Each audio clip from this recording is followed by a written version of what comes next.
將佢養在田中，見飯茶，你權我裝饰，偽權化，雖知從無黑無白，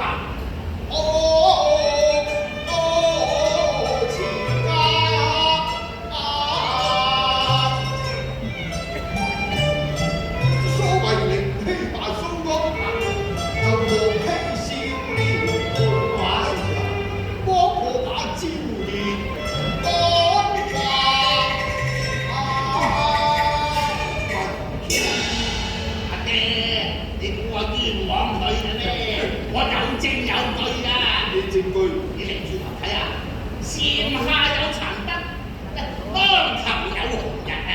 證明阿三妹同劉同由昨夜鬼混到今朝做啦。我哋啊讀聖賢書習少年禮嘅，你話啦，兒孫行為係咪有傷風化？阿爹，三妹住在小樓之上，劉窮住在馬棚之下，傾講下都好平常事啫。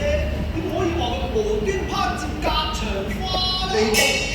其實今朝一早我應該扯㗎啦，好多謝小二哥贈一碗飯一碗酒，我休息至此。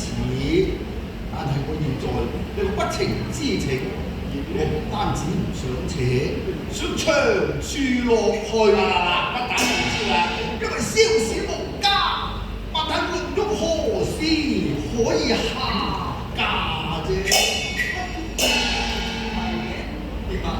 爹爹，我睇劉同始終終非朝中之物，無論歸月係點樣，我都願隨和學去，不願學生怨婦㗎。真係，哎呀！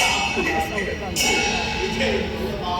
所謂女大的中流，都今日杏樹同學。